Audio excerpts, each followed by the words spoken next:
WHO और इसकी member countries जो हैं उन्होंने रिसेंटली एक एग्री किया है कि वो एक लीगली बाइंडिंग पेंडेमिक ट्रीटी पे साइन करेंगे।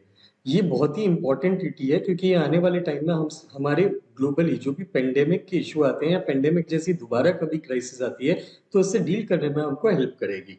सो इस न्यूज़ की इंपॉर्टेंस अपने आप में अंडर एम्फसाइज नहीं की जा सकती। इसी पे एक मेंस का क्वेश्चन आज आपको प्रैक्टिस करना है। क्वेश्चन हमने ये बनाया है कि propose WHO pandemic treaty is being held as a breakthrough in global health governance, yet its scope and enforceability remain questionable. Critically examine the significance and limitations of this treaty in the context of global pandemic preparedness and also suggest India's role and steps to strengthen such multilateral statement. तो यहाँ पे हमको basically तीन statement दिए गए हैं। एक statement शुरुआत में ये दिया गया है कि जो डब्ल्यूएचओ की न्यूली प्रपोज पेंडेमिक ट्रीटी है वो ग्लोबल हेल्थ गवर्नेंस की फील्ड में एक बहुत बड़ा ब्रेक थ्रू है या बहुत ही बड़ा एक इनिशिएटिव है, लेकिन इसका स्कोप और एनफोर्सेबिलिटी जो है वो अभी भी क्वेश्चनेबल है। इसी स्टेटमेंट को ध्यान में रखते हुए हमको ये चीज डिस्कस करना है। हमको क्रिटिकली एग्जामिन करना है कि इस ट्रीटी का सिग्निफिकेंस और लिमिटेशंस क्या है ग्लोबल पेंडेमिक प्रिपेयर्डनेस के कॉन्टेक्स्ट में, और हमको ये भी सजेस्ट करना है कि इंडिया का इन इस टाइप के जो मल्टीलेटरल एग्रीमेंट्स होते हैं उसमें क्या रूल और स्टेप्स होने चाहिए। तो अगेन हमारे आंसर राइटिंग जो रहेगा, आंसर राइटिंग में हमेशा तीन पार्ट रहते हैं, इंट्रो, बॉडी, कंक्लूजन।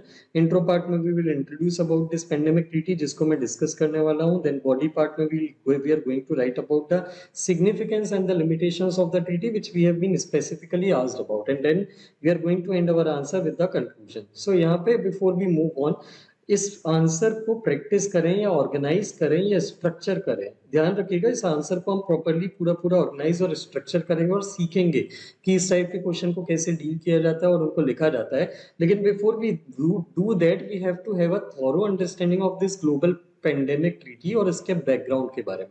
सो इसको पहले डिस्कस करते हैं कि सबसे पहले ये डब्ल्यूएचओ की पेंडेमिक ट्रीटी क्या है।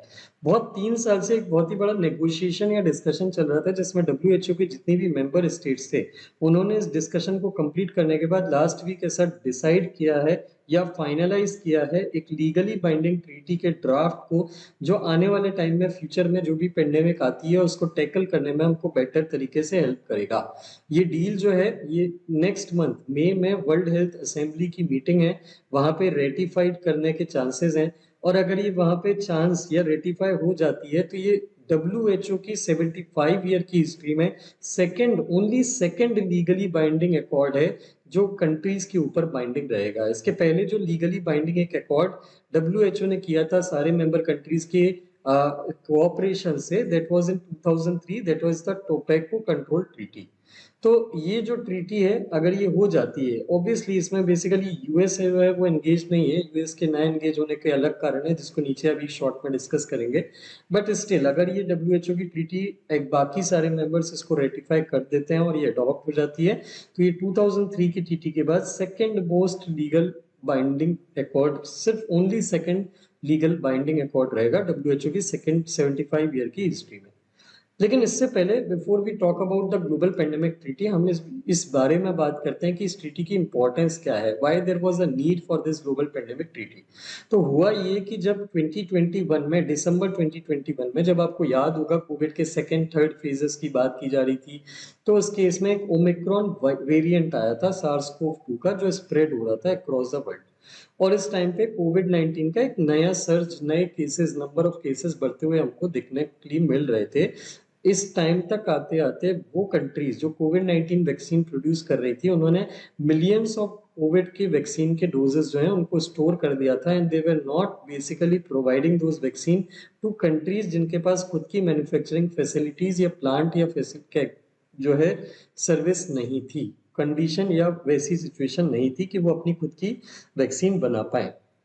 2022 की एक स्टडी के हिसाब से, नेचर जनरल नाम की एक जर्नल आती है, उसकी स्टडी के हिसाब से अगर कोविड 19 वैक्सीन कंट्रीज के, लोअर इनकम कंट्रीज के साथ बराबरी से शेयर की जाती है, उनको जितने की जरूरत थी एटलीस्ट उतनी ही शेयर कर दी जाती, तो मोर देन 1 मिलियन लाइफ या 10 लाख लोगों की जानें जो है वो बचाई जा सकती थी इस कोविड वैक्सीन से। या कोविड जो क्राइसिस हुई थी, पेंडेमिक जो आई थी, अगर आपको याद हो तो ऑफिशियल डाटा ये बोलता है कि इससे करीब करीब 70 लाख लोगों की, 70 लाख लोगों की जान गई थी, जिसमें से एक एक 10 लाख 1 मिलियन लोगों की जान बचाई जा सकती थी particularly in lower income countries, अगर हम वहाँ पे टाइमली वैक्सीन प्रोवाइड करा देते तो।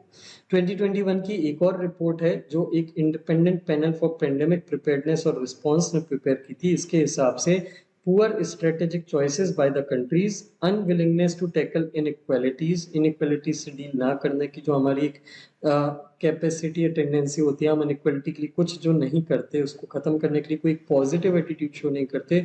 सेकेंड थिंग वो, और तीसरा एक अनकोऑर्डिनेटेड सिस्टम जो चल रहा था, इसने डेडली कॉम्बो बना दिया था, टॉक्सिक कॉकटेल, जिससे पेंडेमिक जो एक हद तक कंट्रोल की जा सकती थी वो एक कैटास्ट्रोफिक ह्यूमन क्राइसिस में कन्वर्ट हो गया। तो आने वाले टाइम में ऐसा अनकोऑर्डिनेटेड एक्शन ना हो कंट्रीज का, पुअर स्ट्रेटेजिक चॉइसेस ना लें कंट्रीज, आने वाले टाइम में ऐसा इस खाली इस कारण से पेंडेमिक डिजास्टर में कन्वर्ट ना हो पड़े, इसके लिए यहाँ पे 3 साढ़े 3 साल से ये नेगोशिएशन चल रहा था एक नई ट्रीटी नेगोशिएट करने के लिए। अब ये पेंडेमिक ट्रीटी बोलती क्या है, one of the key element, इसके जो की प्रोविजन है पेंडेमिक ट्रीटी की उसकी बात करते हैं। तो इसका one of the key agreement is कि यहाँ पे पैथोजन एक्सेस और बेनिफिट शेयरिंग सिस्टम बनाया जाएगा, जिसके अंदर में जो भी कंट्रीज पैथोजन सैंपल या जेनोमिक सीक्वेंसेस जो हैं कलेक्ट करती हैं, उसका डाटा, साइंटिफिक डाटा कलेक्ट करती हैं, उस डाटा को वो फार्मास्यूटिकल कंपनीज के साथ शेयर करेंगी, ताकि फार्मास्यूटिकल कंपनीज जो हैं वो ज़्यादा जल्दी से जल्दी ड्रग्स और वैक्सीन्स का डेवलपमेंट कर पाएँ। लेकिन इन बदले में ये जो फार्मास्यूटिकल कंपनीज हैं, ये पैथोजन सैंपल्स और जीनोमिक सीक्वेंसेस के बदले में ये ड्रग्स, वैक्सीन और डायग्नोस्टिक का equitable sharing of access provide करेगी। जैसे फार्मास्यूटिकल कंपनीज मार्केट के प्रिंसिपल्स पे काम करती हैं, डेवलप्ड इकोनॉमीज, वेल्दी इकोनॉमीज को पहले प्रायोरिटाइज करने की कोशिश करती हैं, जबकि कई बार ऐसा होता है कि उनको जो इनपुट मिला है, रिसोर्स बेनिफिट मिला है, जो साइंटिफिक डाटा मिला है, वो उन कंट्रीज से मिला है जो डेवलप्ड या वेल्दी नहीं है। तो उस केस में फार्मास्यूटिकल कंपनीज ऐसा गलत काम ना करें, इसके लिए यहाँ पे की पेंडेमिक ट्रीटी में एक प्रोविजन बनाया गया है कि फार्मास्यूटिकल कंपनीज को लो इनकम कंट्रीज से या सारी कंट्रीज से साइंटिफिक डाटा प्रोवाइड किया जाएगा, पर बदले में फार्मास्यूटिकल कंपनीज को सारी कंट्रीज को उनकी जरूरत के हिसाब से ड्रग्स और वैक्सीन बना के देना पड़ेगा एट अ अफोर्डेबल प्राइस या at a price which is comfortable to them. The another provision, important provision is participating manufacturers जो है, जो लोग भी मैन्युफैक्चरिंग में एंगेज रहेंगे ड्रग्स की, उनके लिए की प्रोविजन है कि उनको एक कोटा फिक्स रखना पड़ेगा WHO के लिए। वो जितनी भी वैक्सीन या ड्रग्स का प्रोडक्शन करते हैं पेंडेमिक के टाइम पे, उसका 10% जो है वो WHO के लिए रिजर्व रखेंगे, वैक्सीन, थेरेपेटिक्स और डायग्नोस्टिक का। और दूसरा, जो मेंबर स्टेट्स हैं, एक अनदर 10%, एडिशनल 10% जो है वो उसको अफोर्डेबल प्राइसेस पे सेल करेंगे। They won't be selling it at a price which they decide, which is generally very very higher as per the affordability of the countries. इसके अलावा मेंबर स्टेट्स जो हैं उनको प्रमोट करना है, इंसेंटिवाइज करने की कोशिश करना है टेक्नोलॉजी और नो हाउस का। मतलब जिन कंट्रीज ने टेक्नोलॉजी और नो हाउ डेवलप कर दिया है कि वैक्सीन या ड्रग्स कैसे बनाई जाती हैं, even if they are not selling it to the countries, if they are unable to sell it to the countries जहाँ पे उनकी जरूरत है, क्योंकि उनकी कंट्री की भी खुद की नीड है, ऐसे केसेस में या उनको कोशिश करना चाहिए कि इन डेवलपिंग कंट्रीज में जो कंपनीज ड्रग्स या फार्मा या वैक्सीन बनाती हैं, जिनके पास इस पेंडेमिक से डील करने वाली टेक्नोलॉजी नहीं है, उनको वो टेक्नोलॉजी किसी न किसी तरीके से डायरेक्टली या इनडायरेक्टली अवेल कराई जाए, ताकि वो लोग अपनी ड्रग्स और वैक्सीन को अपनी कंट्री के लोगों के लिए डेवलप कर पाए। इसके अलावा कंट्रीज जो है उनको एक नेशनल पॉलिसी भी डेवलप करना चाहिए, जिसके अंदर में वो कंडीशन रखेंगे कि अगर टैक्स पेयर के फंड से, अगर लोगों की टैक्स की मनी से रिसर्च फंड हुई है और उस रिसर्च से ड्रग और वैक्सीन डेवलप हुई है, तो उसका उनको अफोर्डेबल प्राइसेस पे लोगों को एक्सेसिबिलिटी कराना पड़ेगा। ऐसी कुछ कंडीशन कंट्रीज को अपनी कंपनीज के ऊपर या जो भी पब्लिकली फंडेड यूनिवर्सिटीज होती हैं उनके ऊपर रखना पड़ेंगी। So these are some of the key provisions related to this pandemic treaty। आप देख सकते हैं यहाँ पे कितने इंपॉर्टेंट प्रोविजंस डाले गए हैं ये इंश्योर करने के लिए कि ड्रग्स की कंपनीज जो हैं, देन उसके बाद WHO जो है, इनको एक सफिशिएंट नंबर ऑफ ड्रग्स जो हैं वो अवेलेबल रहे और ड्रग्स कंपनीज मौके का फायदा ना उठाएं। जैसे जब क्राइसिस होती है तो ये जो प्राइवेट कंपनीज होती हैं ये उसके प्राइसेस बढ़ा देती हैं, आर्टिफिशियल शॉर्टेज क्रिएट करती हैं, तो ऐसा वो ना करें, इसके लिए पेंडेमिक ट्रीटी में प्रोविजन बनाने की कोशिश पूरी पूरी की गई है। अब ये ग्लोबल पेंडेमिक ट्रीटी जो है, ये जो हमने प्रोविजन देखे, इसके बेसिस पे अगर हम इसको एनालाइज करना चाहें तो हमको क्या लगता है कि कितनी स्ट्रांग है। तो पहली बात तो ये एग्रीमेंट में कुछ लैकिने हैं, कुछ गैप्स हैं। पहली बात ये एग्रीमेंट जो है डब्ल्यूएचओ को इस ट्रीटी को एनफोर्स करने की इंडिविजुअल स्टेट्स के ऊपर पावर नहीं देता। मतलब इन केस कंट्री अगर ऊपर जो हमने प्रोविजन डिस्कस कर रहे हैं अगर उसको फॉलो नहीं करती, तो उस केस में डब्ल्यूएचओ के पास ये पावर नहीं है कि वो उनके ऊपर कोई एक्शन दे पाए। और आप जानते हैं अगर कानून को इम्प्लीमेंट करने के लिए कोई इंसान ना हो इन्फोर्स करने के लिए, तो वो कानून किसी मतलब का नहीं होता। जैसे अगर मान लीजिए हमने मर्डर को क्रिमिनल कोई एक्ट डिक्लेयर कर दिया, लेकिन पुलिस कोई अपॉइंट ही नहीं करी, तो मर्डर होगा, लेकिन उस मर्डरर को पकड़ने के लिए पुलिस ही नहीं होगी, तो एक तरह से कभी वो क्रिमिनल जो है वो पकड़ा ही नहीं जाएगा। तो इस केस में जब भी कोई रूल या लॉ बनाया जाता है, तो इस केस में there should be some mechanism by which it can be enforced. इसके अलावा ये ट्रीटी के अंदर में डब्ल्यूएचओ के पास ऐसी कोई पावर भी नहीं है कि अगर उसको लगता है कि इमरजेंसी में कोई मेजर सही है, लेना चाहिए, तो वो कंट्रीज को बोल सके कि आप ये एक्शन लीजिए। जैसे मान लीजिए अगर कोई ट्रैवल का बैन लगाना है, तो ट्रैवल का बैन लगाने की पावर डब्ल्यूएचओ के पास नहीं होती है। इंटरनेशनल पेंडेमिक जब होती है, तो उस केस में ग्लोबल ट्रैवल से भी कोई डिसीज इन्फेक्शन स्प्रेड हो सकता है एक कंट्री से दूसरी कंट्री में। इस केस में ट्रैवल रिस्ट्रिक्शन लगाने की पावर सिर्फ कंट्रीज के पास होती है। ये पावर डब्ल्यूएचओ के पास होना चाहिए, क्योंकि सिंस डब्ल्यूएचओ हेल्थ केयर की फील्ड में काम करता है, उसके पास ही सबसे पहले साइंटिफिक डाटा जो है वो अवेल हो पाता है ग्लोबल लेवल पे। तो इस केस में डब्ल्यूएचओ के पास जब ऐसी कोई पावर नहीं है कि वो ट्रेवलर्स के ऊपर बैन लगा पाए, वैक्सीन की मैंडेट लगा पाए कि बिना वैक्सीनेशन लगाए कोई ट्रैवल नहीं कर सकता, वैक्सीन सबको लगाना कंपलसरी है, या कोई थेरेपेटिक या डायग्नोस्टिक मेजर्स जो हैं वो नहीं प्रिस्क्राइब कर सकता, या लॉकडाउन नहीं लगा सकता किसी कंट्री में, किसी रीजन में, तो इस केस में डब्ल्यूएचओ एक तरह से इस ट्रीटी के अंदर में पावरलेस टाइप की बॉडी हो जाता है। तो मतलब पॉइंट ये है कि अगर ऐसी कोई सिचुएशन आती है दोबारा कोविड-19 जैसी, जहां पे कंट्रीज के बीच में एक बहुत बड़ा कंपटीशन खड़ा हो जाता है वैक्सीन को लेके, तो डब्ल्यूएचओ के पास इस ट्रीटी के अंदर में कोई तरीका नहीं है जिससे वो इस ट्रीटी को एनफोर्स करा पाए और कंट्रीज को मजबूर कर पाए एक पर्टिकुलर टाइप का एक्शन लेने के लिए जो पूरी दुनिया के लिए अच्छा साबित हो। देन उसके बाद करंटली इसमें एक चीज और क्लियर नहीं है कि ये जो पैथोजन का एक्सेस और बेनिफिट शेयरिंग सिस्टम है ये कैसे वर्क करेगा। कि कोई कंट्री अगर किसी पैथोजन से रिलेटेड कोई साइंटिफिक डाटा दूसरी कंट्री या दूसरी कंट्री में फार्मा कंपनीज को शेयर करती है, तो वो फार्मा कंपनीज कैसे अपना प्रॉफिट या कैसे उसको एडवांटेज वापस रिटर्न करेगी, इस ट्रीटी में ऐसा कोई प्रोविजन क्लियरिटी नहीं है। Then the last important gap is कि इसमें यूएस जो है इसका पार्टिसिपेंट नहीं है। आप समझिए क्यों? क्योंकि यूएस जब भी ऐसे कोई ग्लोबल हेल्थ क्राइसिस होती हैं, तो यूएस जो होता है एक बहुत ही पावरफुल हेल्पर या सपोर्टर के फॉर्म में इमर्ज होता है। Most of the biggest private companies जो बड़े लेवल पे मास लेवल पे वैक्सीन ड्रग्स ये सारी चीजें बनाती हैं, तो अगर यूएस उसमें पार्टिसिपेट नहीं करता, तो वैसे भी ये जो ट्रीटी है उसकी 1/3 ऑफ जो पावर है वो ट्रीटी के इन्फोर्स करने की वो वहीं पे कम हो जाती है, गिर जाती है। सक्सेसफुल होने के चांसेस अप टू 1/3 कम हो जाते हैं। तो यहाँ पे ये इस ट्रीटी का सबसे नेगेटिव पॉइंट है।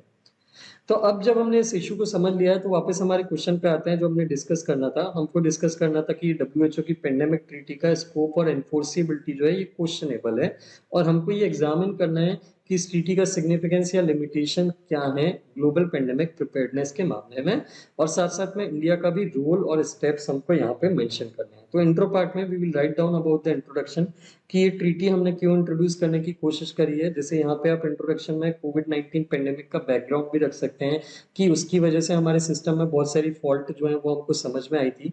उसके बाद we will move on to body part. Body part में हम सबसे पहले तो जो क्वेश्चन में हमसे पूछा गया हम उसको स्पेसिफिकली आंसर करेंगे। यहाँ से हमसे पूछा गया था कि डब्ल्यूएचओ की पेंडेमिक ट्रीटी के सिग्निफिकेंस और लिमिटेशन क्या है। तो सिग्निफिकेंस में यू राइट डाउन कि पहला तो इसका लीगली बाइंडिंग नेचर है, मतलब ये कंट्रीज को फॉलो करना कंपलसरी है। Second, global pathogen access system है जिसमें डाटा साइंटिफिक डाटा कंट्रीज के बीच में एक्सचेंज होता है ताकि कोऑर्डिनेटेड एक्शन और अच्छा हो पाए।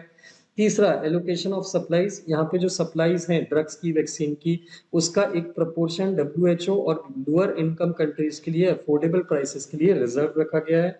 चौथा, प्रमोशन ऑफ टेक्नोलॉजी ट्रांसफर। इस ट्रीटी के अंदर में डेवलप्ड कंट्रीज या जिन कंट्रीज के पास टेक्नोलॉजीज डेवलप होती हैं उनको ये प्रमोट किया जाएगा कि वो दूसरी कंट्रीज को अपनी टेक्नोलॉजी जो है वो किसी ना किसी तरीके से डायरेक्टली इनडायरेक्टली थोड़ा बहुत बेनिफिट लेके या बिना बेनिफिट लिए उनको ट्रांसफर करे, ताकि वहां के रीजन के लोगों को भी टाइमली मैनर में सारी मेडिकल फैसिलिटी मिल पाए।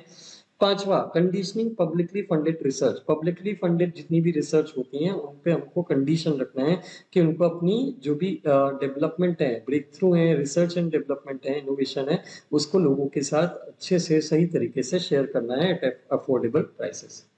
तो ये हमने देखा इसका सिग्निफिकेंस। इसकी लिमिटेशंस क्या है ट्रीटी की, जैसे कि हमने दो चीजें देखी। पहला तो इस ट्रीटी को एनफोर्स करने के लिए किसी इंस्टीट्यूशन या बॉडी को कोई पावर नहीं दी गई है, पर्टिकुलरली हम डब्ल्यूएचओ की यहाँ पे बात कर रहे हैं। दूसरा, यहाँ पे लैक ऑफ मैंडेट पावर्स है। यहाँ पे डब्ल्यूएचओ के पास कोई मैंडेट या कंडीशन या सुपर पावर टाइप की पावर नहीं है कि वो कंट्रीज के ऊपर कभी कोई रेस्ट्रिक्शन या कंडीशन लगा पाए कभी पेंडेमिक आती है उस केस में। तो तीसरा, यहाँ पे यूएस का पार्टिसिपेशन नहीं है जो इस ट्रीटी को वीक बनाता है। चौथा, यहाँ पे अनक्लियर मैकेनिज्म है, ये pathogen access of benefit sharing system कैसे काम करेगा इसकी कोई क्लैरिटी नहीं है।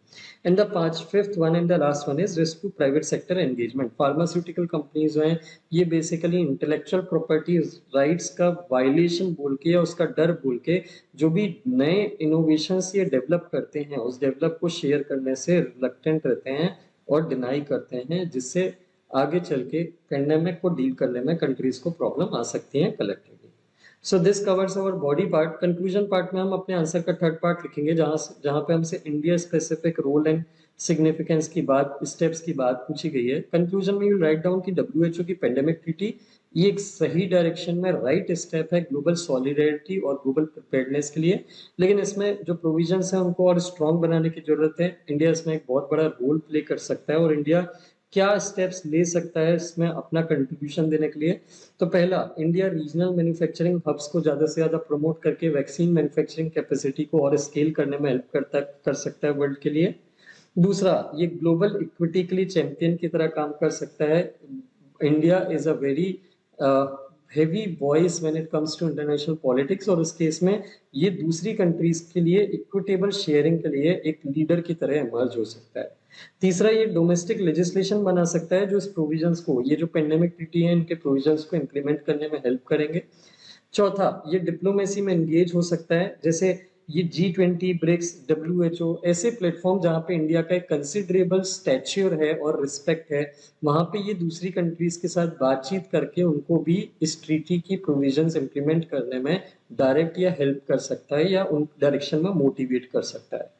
देन इसके बाद इन्वेस्ट इन रिसर्च। इंडिया अपना R&D का रिसर्च बढ़ा सकता है जिससे उसकी भी वैक्सीन मैन्युफैक्चरिंग और इनोवेशन की कैपेबिलिटी और ज्यादा बढ़ती जाए। एंड द लास्ट इज एक ग्लोबल पेंडेमिक फंड बनाया जा सकता है जिसमें इंडिया जो है सारी कंट्रीज को एक प्लेटफॉर्म पे लाके प्रमोट कर सकता है, जिस फंड से आने वाले टाइम में जब भी पेंडेमिक आती है लो इनकम कंट्रीज को हेल्प या सपोर्ट किया जा सके। So this will complete our answer. I hope you did understand this issue and how to structure the answer related to this question. If you like the video, please do share it with your friends who are preparing for the exam and do subscribe to the channel if you haven't till yet. इस lecture की PDF आपको हमारे Telegram के channel पर मिल जाएगी, आप उसे join कर सकते हैं हमसे रेगुलर अपडेट के लिए भी। एंड अगर आप हमसे रेगुलर इंटरेक्ट करने के लिए हमसे जुड़ना चाहते हैं तो हमारा एक इंस्टाग्राम का भी पेज है जिसकी लिंक आपको इस वीडियो के डिस्क्रिप्शन बॉक्स में मिल जाएगी। Thank you very much for watching the video.